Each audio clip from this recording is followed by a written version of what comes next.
Assalamualaikum warahmatullahi wabarakatuh. Perkenalkan, nama saya Restiwantri dengan NIM 21040101066 dari kelas EKIS 2C. Di sini saya akan menjelaskan salah satu materi dari ekonomi makro, yaitu pengangguran dan tingkat alamiahnya. Baik, langsung saja kita masuk ke pembahasannya. Pengangguran dan tingkat alamiahnya.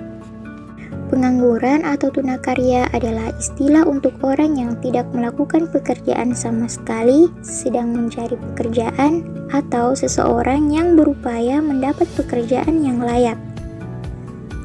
Pengangguran umumnya disebabkan karena banyaknya angkatan kerja atau pencari kerja yang tidak sebanding dengan banyaknya lapangan kerja yang dapat menyerap. Pengangguran seringkali menjadi masalah ekonomi karena produktivitas dan pendapatan warga berkurang yang mengakibatkan timbulnya kemiskinan dan masalah-masalah sosial lainnya. Pengangguran dapat kita kelompokkan menjadi 3, pengangguran fiksional, pengangguran struktural, dan pengangguran siklikal. Yang dimaksud dengan pengangguran fiksional merupakan pengangguran yang sifatnya sementara. Ini berlaku untuk orang yang baru mencari pekerja atau habis dipecat. Mereka mencari kesesuaian antara skill mereka dan yang dibutuhkan perusahaan. Sedangkan pengangguran struktural merupakan pengangguran yang sifatnya permanen walaupun ekonomi dalam keadaan normal. Penyebabnya yaitu mismatch antara skill yang dibutuhkan oleh perusahaan dan yang dimiliki pencari kerja, kendala bahasa, diskriminasi, atau tuntutan UMR yang tinggi. Selanjutnya, pengangguran siklikal merupakan pengangguran karena perusahaan mengalami resesi dalam siklus bisnis mereka. Salah satu alasan mengapa selalu ada pengangguran dalam perekonomian adalah pencarian kerja. Pencarian kerja atau job search adalah proses yang mempertemukan pekerja dengan pekerjaan yang sesuai dengannya. Apabila semua pekerja dan semua jenis pekerjaan sama, sehingga semua pekerja cocok dengan semua jenis pekerjaan, maka pencarian kerja tidak akan menjadi masalah. Apa yang dimaksud dengan upah minimum? Upah minimum adalah upah bulanan terendah yang diterapkan setiap tahun sebagai jaring pengaman di suatu wilayah. Upah minimum menjadi batas nilai upah karena aturan melarang perusahaan membayar upah pekerjaan lebih rendah dari upah minimum. Upah minimum dapat diterapkan di provinsi atau sering didengar dengan sebutan upah minimum provinsi atau diterapkan di kabupaten atau kota disebut dengan upah minimum kabupaten atau kota. Latar belakang diterapkannya upah minimum adalah dimaksudkan sebagai kebijakan yang dibuat oleh pemerintah untuk melindungi kepentingan pekerja, di mana upah minimum berfungsi sebagai jaring pengaman yang tidak ada nilai upah yang lebih rendah dari upah minimum yang diterapkan pemerintah.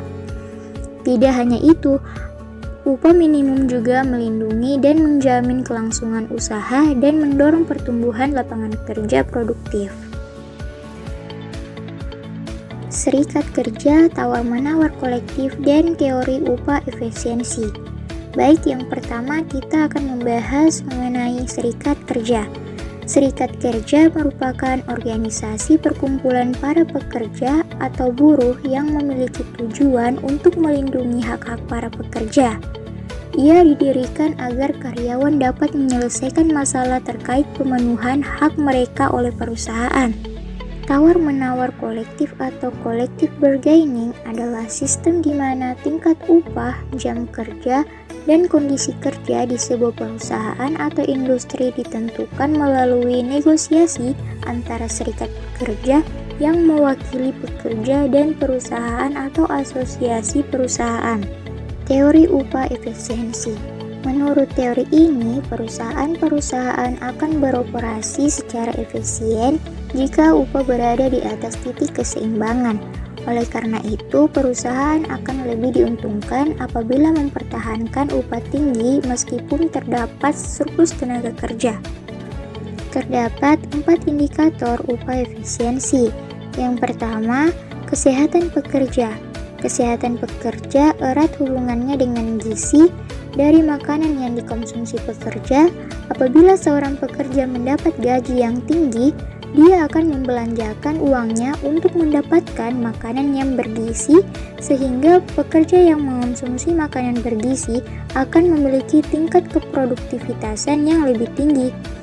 Namun, hal ini hanya berlaku pada negara berkembang. Indikator yang kedua yaitu perputaran pekerja. Absensi merupakan hal yang penting dalam dunia kerja. Selain itu, para pekerja juga dapat meninggalkan pekerjaan yang mereka inginkan lalu bekerja pada perusahaan yang lain. Untuk mengurangi resiko tersebut, perusahaan kemudian memberikan insentif atau upah yang tinggi untuk mengurangi tingkat absensi yang dilakukan oleh pekerjanya. Ditambah lagi, apabila perusahaan menerima pekerja baru untuk menggantikan posisi pekerja lama, maka akan dibutuhkan biaya yang lebih besar karena harus melakukan pelatihan-pelatihan untuk bekerja baru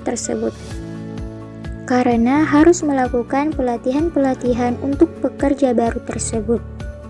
Indikator yang ketiga yaitu usaha pekerja.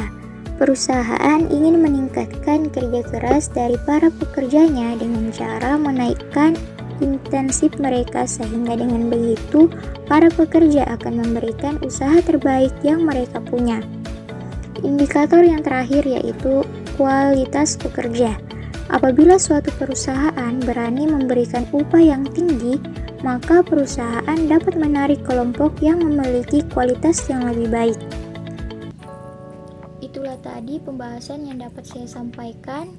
Sekian dan terima kasih. Wassalamualaikum warahmatullahi wabarakatuh.